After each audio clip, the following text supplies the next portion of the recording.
زیبایی، توانایی و دانایی از ورزش است. بخشی به سال جوانان و با استقبال عید نوروز جهانی با پیشنهاد مقامات اجرایی حکومت دولتی ناحیه واسه و دستگیری صاحبکار محلی نظر زویروف در شهر واسه این میدان فوتبال خرد ساخته شده مورد استفاده قرار داده شد.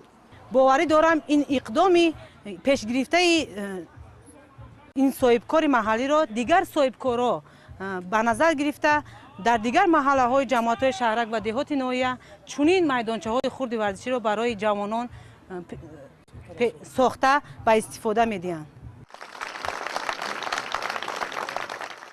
نخستین میدان فوتبال خرد در ناحیه واسه در وضعیت تنتنوی شده شد.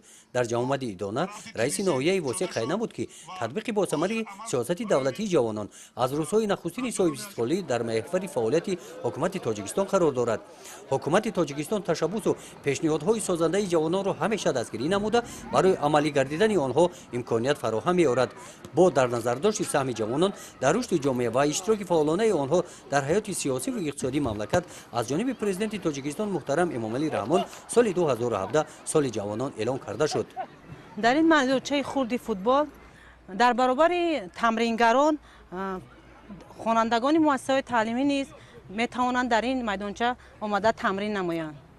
با مقصد مهیا نمودن شرایط‌های مساعد برای ورزشکاران نزد میدان خرد فوتبال ساختمان حمام و جای استراحت برای ورزشکاران در عرفه انجامیابی قرار دارد. باید قید نمود که در ناحیه واسه با مبلغ‌گذاری حکومت جمهوری تاجیکستان ساختمان میدان کلان فوتبال با گنجایش 20000 مخلصان در عرفه جشن عید نوروز آغاز یافت. گزارش خواجه نظریف خدای نظر ظهورов از ناحیه واسه برای برنامه اطلاعاتی نوید.